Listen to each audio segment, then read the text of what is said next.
Hello friends, मेरे YouTube channel English वे में आप सभी का स्वागत है। तो चलिए देखते हैं क्या है आज की शॉर्ट स्टोरी, जिसका टाइटल है नेवर इग्नोर एनिमीज। नेवर यानी कभी नहीं, इग्नोर इग्नोर का मतलब अनदेखा करना, एनिमीज यानी दुश्मन। तो पूरा का मतलब हो गया कि दुश्मनों को कभी अनदेखा ना करें। ये हो गया। वंस अपॉन अ टाइम, इसका मतलब हो गया एक समय की बात है। The crows and the owls were enemies, एक समय की बात है, कौवे और उल्लुए दुश्मन थे। वर इनेमीज यानी दुश्मन थे। One day all the crows in the jungle made their homes in a huge banyan tree. एक दिन ऑल द क्रोज, सभी कौवे, इन द जंगल, कहाँ पे, तो जंगल में, मेड यानी बनाया, देयर होम्स यानी अपना घर, इन अ ह्यूज बनियान ट्री, कहाँ पे, तो एक बड़े से बरगद के पेड़ पर। तो मेड यहाँ पे मेक का पास्ट हो गया मेड। वैसे सेकंड फॉर्म भी मेड ही होती है, थर्ड फॉर्म भी मेड ही होती है। देयर यहाँ पजेसिव एडजेक्टिव हो गया, होम यहाँ पे होम्स नाउन हो गया। तो सभी कौवे ने जंगल में अपना घर बनाया एक बड़े से बनियान ट्री पे। The tree had hundreds of branches, यानी उस पेड़ पर थे, क्या थे, सैकड़ों शाखाएं थी। यानी बोल सकते हैं कि उस पेड़ के सैकड़ों शाखाएं थी। तो हैड पोजेशन को दिखा रहा है पास्ट की। The king of the crows ensured security for his brood. तो इसका मतलब होगा कि जो the king of the crows, कौवों का जो राजा था, इंश्योर्ड यानी सुनिश्चित करता था, सिक्योरिटी यानी कि सिक्योरिटी का मतलब हो गया कि सुरक्षा, सुरक्षा को ये करता था, सुनिश्चित करता था, फॉर हिज ब्रूड, अपने ब्रूड के लिए। तो हिज यहाँ पजेसिव एडजेक्टिव हो गया, ब्रूड भी यहाँ नाउन हो गया। तो ब्रूड का मतलब होता है कौवे के जो बच्चे होते हैं उनके समूह। तो उनकी सुरक्षा करता था, सिक्योरिटी ये सुनिश्चित करता था, यानी देखभाल करने का काम उसी का था। ये हो गया कि सब ठीक ठाक तो है, मतलब ये सिक्योरिटी का रख रखाव का काम वो कौवों का राजा करता था। But was not very vigilant, लेकिन बहुत ही वो विजिलेंट यानी सतर्क नहीं था, लेकिन उतना वो सतर्क नहीं था। ये हो गया। He did not know that some owls had settled in a nearby cave.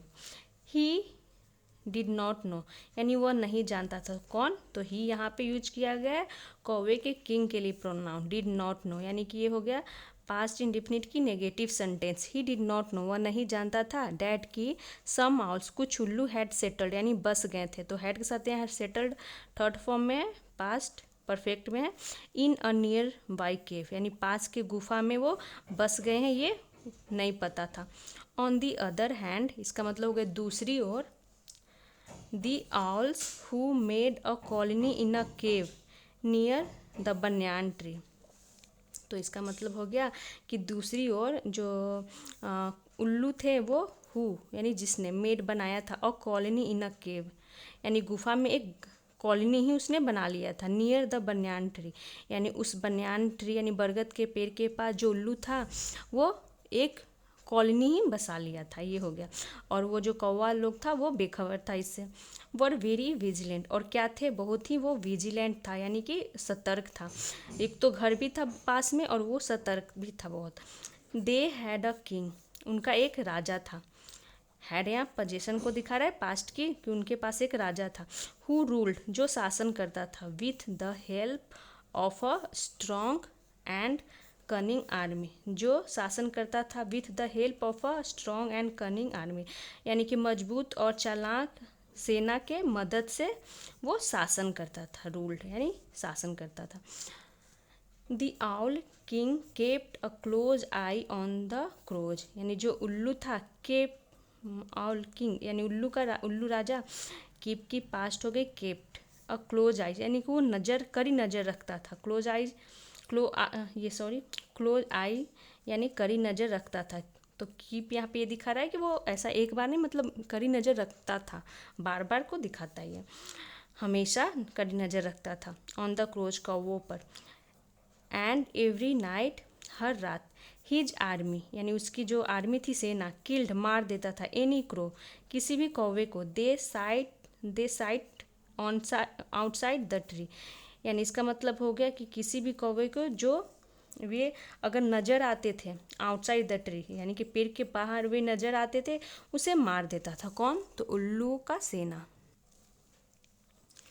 तो जो उल्लुओं का सेना था वो जो कौवे बाहर दिखते थे पेड़ के बाहर, तो उसे मार देता था। स्लोली, धीरे धीरे, The owl king managed to kill all the crows that were seen outside the tree. धीरे धीरे जो उल्लू था, उल्लू किंग, मैनेज्ड, वो सफल रहा, टू किल यानी मारने में, ऑल द क्रो, सभी कौवों को, डैट वर सीन आउटसाइड यानी कि जो वर सीन देखे जाते थे, आउटसाइड द ट्री यानी पेड़ के बाहर। तो जो भी कौवे पेड़ के साथ बाहर दिखते थे पेड़ से, वो मार दिए जाते थे, यानी उसे मारने में सफल रहता था। कौन? तो ऑल किंग यानी कि उल्लू राजा। डैट इज वाई, इसीलिए, अकेले नहीं मारता था, यानी कि वो अपनी सेना के साथ, सेना की मदद से।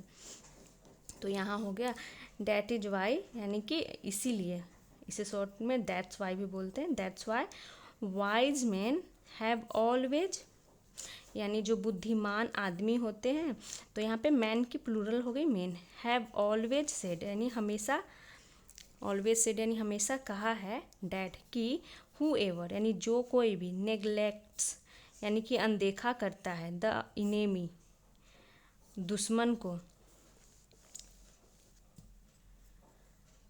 पेरिसेस इन हिज हैंड्स यानी कि पेरिसेस यानी कि नष्ट हो जाता है, इन हिज हैंड्स यानी उसके हाथों से नष्ट हो जाता है। तो जो कौवा था, कौवा का जो दुश्मन उल्लू था, वो कौवा लोग अनदेखा किया, और जो उल्लू था वो बहुत ही सतर्क था, वो अनदेखा नहीं किया, और वो धीरे धीरे मारता गया, पूरे कौवों को मार दिया, और उल्लू जो कौवा था इन सभी चीज़ों से वो बेखबर था। तो ये थी आज की शॉर्ट स्टोरी। मिलते हैं नेक्स्ट वीडियो में।